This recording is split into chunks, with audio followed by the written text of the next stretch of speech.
So here we are. We're in a place I didn't think, actually, that we would be anytime soon, right? Republicans control the House of Representatives, and they control the Senate, and the President of the United States is Donald J. Trump. Which I'm pretty sure not a lot of people saw coming, including me. I lost some money on that election and through betting. But I'll tell you what I really didn't see coming. I didn't think that President Trump would actually give us some of the most conservative governance of my lifetime, and he actually has in the past few months.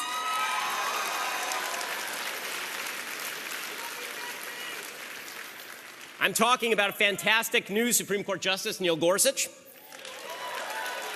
I'm talking about a historically good tax plan. I'm talking about the end of the individual mandate, serious regulatory cuts, the defeat of ISIS, the American embassy moving to Jerusalem. Most of all, of course, President Trump.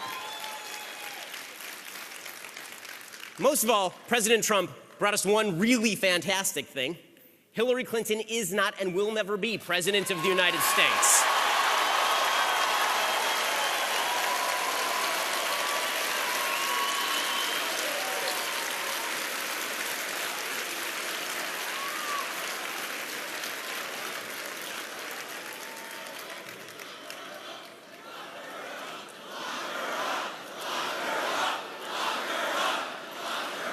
Why bother? She's already in a jail of her own making, somewhere in the woods of upstate New York. There's a reason the leftism is failing, and it's not just because Hillary Clinton was the worst candidate in the history of American politics, though she was. And it's not just because Barack Obama was a terrible president, though he was. It's because something bigger is actually happening. The media don't see it. Hollywood doesn't see it. The universities don't see it. Here is the big secret to conservative success in 2016 and beyond. The era of political correctness is over.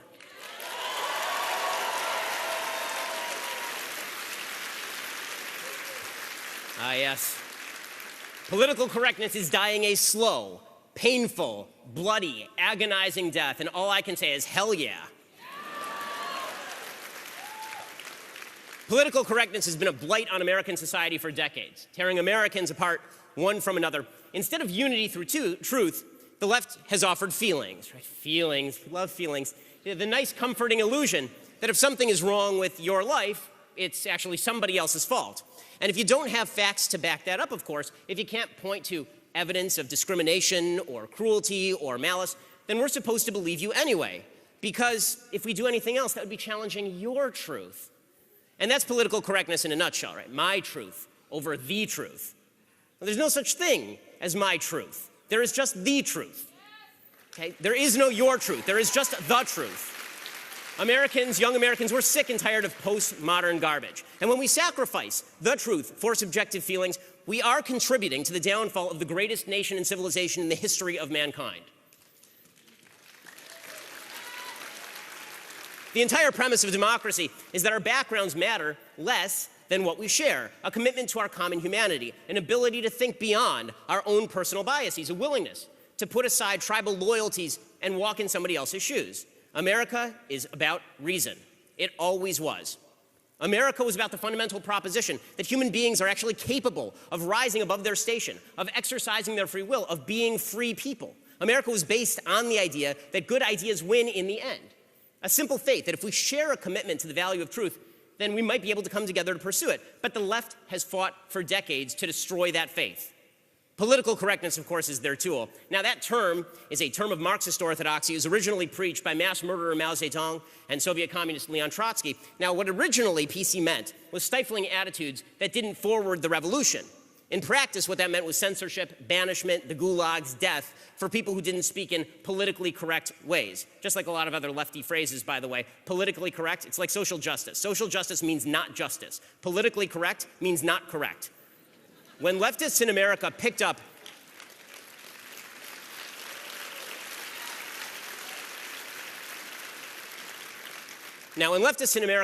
on the PC movement, they insisted that their goal actually wasn't to silence. It was instead to open up a new vista of viewpoints. Because here's the thing, America was so racist, so sexist, so bigoted, so homophobic, that alternative viewpoints couldn't be expressed in public.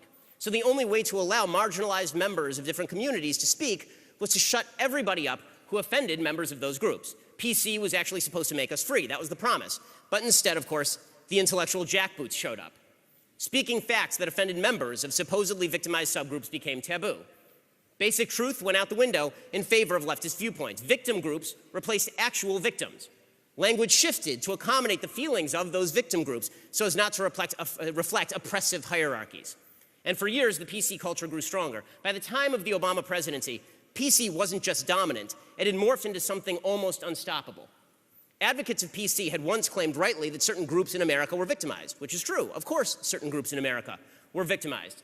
And they used to present evidence to that effect. But under President Obama, and over the 8 years he was president, the new PC, what's changed on our college campuses, the new PC said you didn't even need evidence of victimization to shut other people up. You just had to claim that you were victimized. And it was our job to give you the benefit of the doubt. And so a new form of PC was born, one that I'm sure all the college students in the room are familiar with. We're talking about the PC of white privilege, which is nonsense, and microaggressions, which is even worse nonsense, and trigger warnings, which is the worse nonsense than that, and safe space is the worst nonsense of all. The left said that all politics was about group identity. So if you're white and male, then your perspective is not your perspective as a human being, it's your perspective as a white male, the white male perspective. And if you're gay and black, then your perspective is not your perspective as an individual human, it's your perspective as a gay black person. Right? Now, according to the left, there's a hierarchy. So the white male perspective is the perspective of privilege, since the founding fathers were white and male. Never mind that the highest average household income in the United States exists among Asians.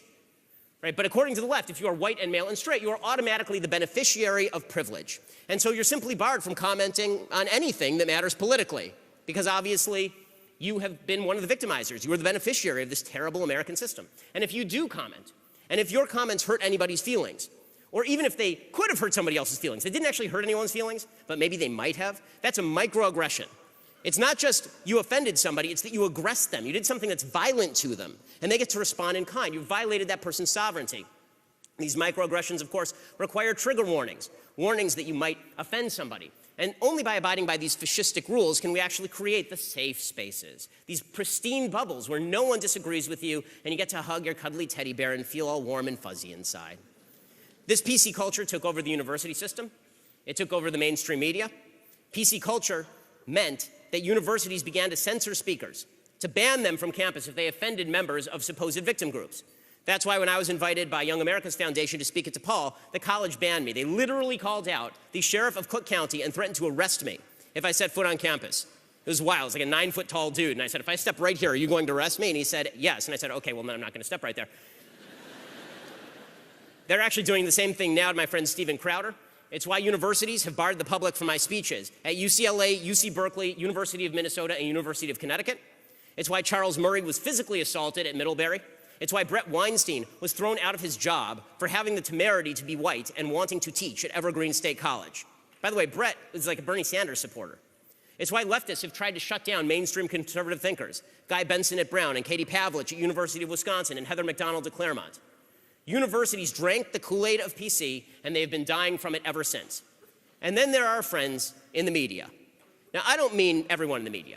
Right? There's some good people in the media, but too many of the folks in the media who proclaim that they are objective truth tellers are actually just advocates of leftism, masquerading as objective truth tellers.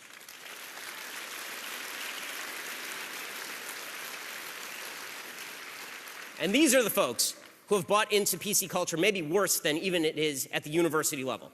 These are the people who categorically refuse to use the term illegal immigrant to describe immigrants who cross the border illegally.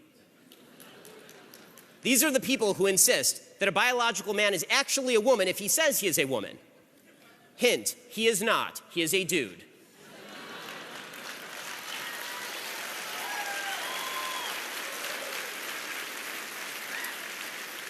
Objective facts don't disappear just because your subjective feelings wish they would. These are the people who scream religion of peace every time an Islamic terror attack rocks a major Western city, but scream Christian radicals every time a Christian couple refuses to bake a cake for a same-sex wedding.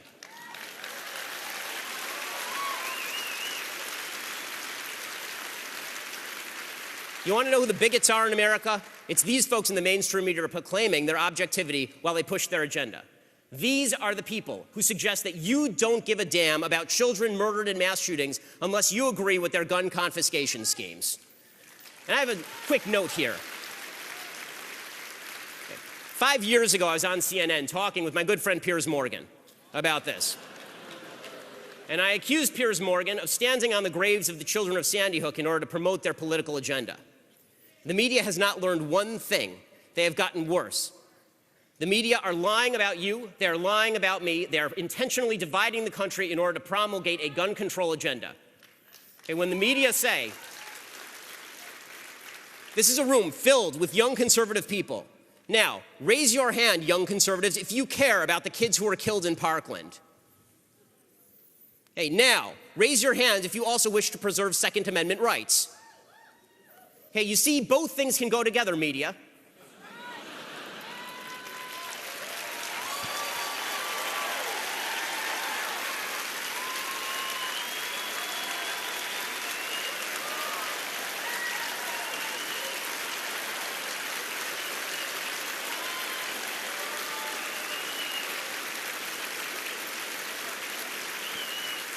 When you sit there and stand there and you suggest that we don't care about dead children just because we don't mirror what you want us to think, that is because you are acting like vile human beings. Okay, it is vile, it is disgusting to suggest that we don't care about fellow Americans who died at the hands of an evil maniac. It is you who are standing in the way of real progress. And by the way, note for the media, okay? For all those folks in the media who are in the room, here's something that we've done at Daily Wire as members of the media. It will cost us clicks. We don't care. Okay? There are studies that suggest that one of the ways that mass shooters become more common is if you show their names and faces on television. We at Daily Wire no longer do that. So I challenge you in the media. You want to lead the way on gun control? You want to stop mass shootings? Put your ratings behind your morality.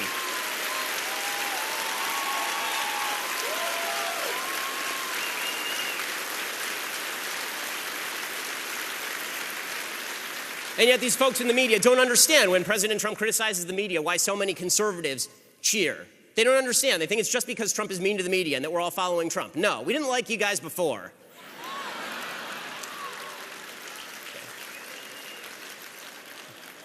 These are the people who remind us each and every day that America is a racist, sexist, bigoted, homophobic country while they take home their pretty large paychecks while living in the freest country in world history, all the while claiming they are objective truth tellers.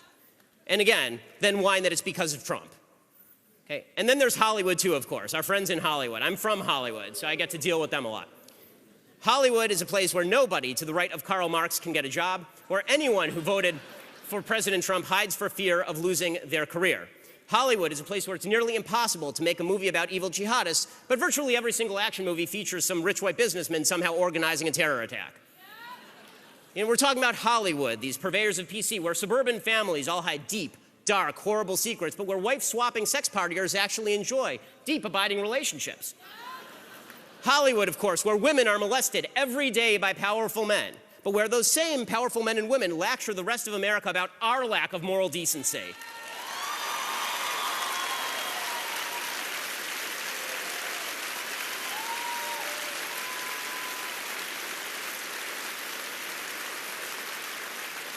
Well, these folks I'm talking about, Hollywood, the universities, a lot of the folks in the media, not all of them, many of them in the media, these are the purveyors of political correctness, and they were winning. See, here's the thing. We Americans are by nature polite. We follow rules. We care about not offending other people. We want other people to feel respected. We actually like each other for the most part, and we're not all that interested in ticking off our neighbors.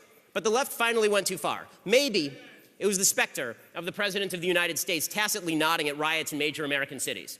Or maybe it was the feeding frenzy media declaring over and over that founding ideology was dead and had to be replaced with something new and shocking. Maybe it was a culture that saw every single traditional value as an obstacle to be destroyed or overcome. Or maybe we just got frustrated with the lies. Whatever it was, the American people finally said enough. We said enough. We said, no, you don't get to lie about America. And no, I won't lie about America, even if it makes you feel better if I do. We said, you don't get to tell little boys they can become little girls just to avoid offending people. You don't get to slander members of our police departments across the country by calling them racists without any evidence.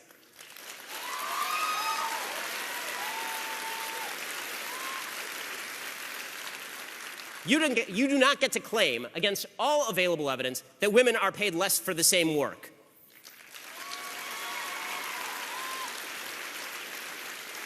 You don't get to suggest, a la our good friend Bernie Sanders, that stealing money from some and giving it to others makes you a moral human being. It doesn't. It's the reverse. And we said, most of all, you do not get to shut us up.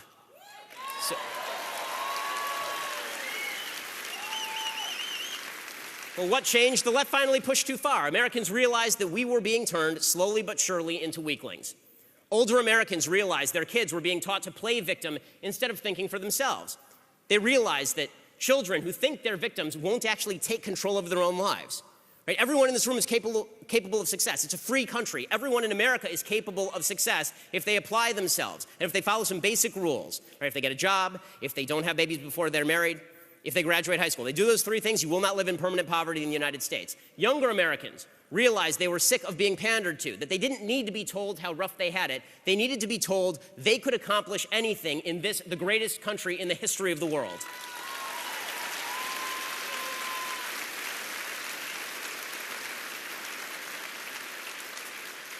Women, men, black Americans, Hispanic Americans, white Americans, didn't matter. Millions of Americans thinking as individuals rather than check marks on a piece of paper, standing up and saying, I can do what I want, I can say what I want, and if you don't like that, you can go to hell.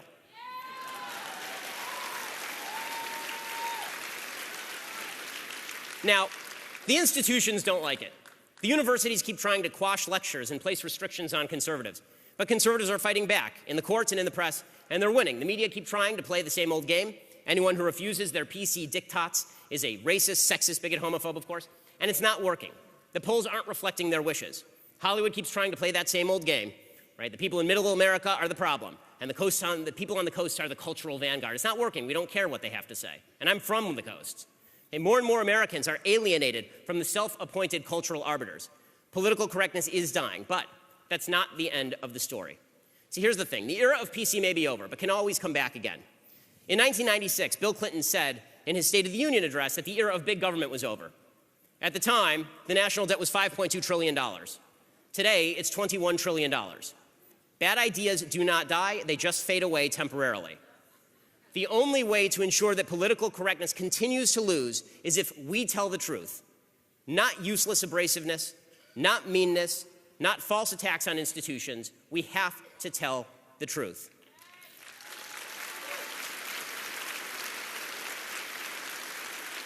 Now, listen, this is the hard part, right? This is the hard part. We can't become tribal. The easiest thing to do is attacking people who have been pushing PC. President Trump likes to attack the media, and some of the time, he's right. He's a hammer and the media are a nail, and that's great. But when President Trump complains that everything negative anyone has ever said about him isn't true, or when President Trump says he had the biggest inauguration crowd in history, or when the president says there were good people marching in Charlottesville, that is not him waging an effective war against PC. It is nonsense, it is immoral, and it actually helps those who push PC.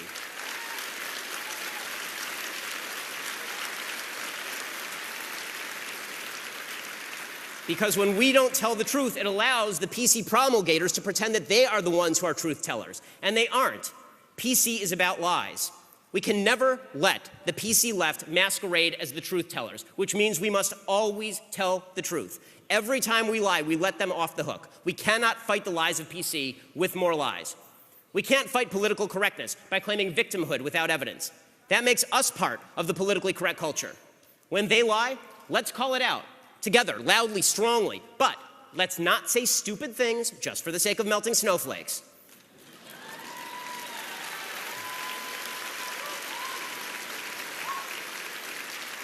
Believe me, you don't need hot takes to melt snowflakes. A little well-placed truth does it every time.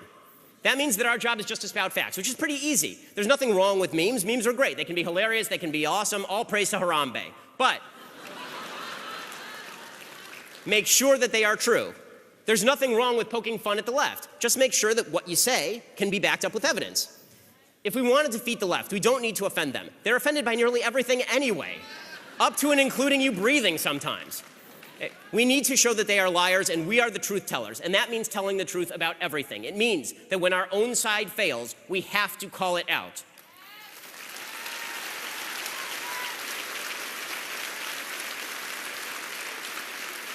And it means that when people on our own side lie, we have to stand by the truth. Left versus right matters a hell of a lot less than right versus wrong, and right versus wrong is just another way of saying true versus false.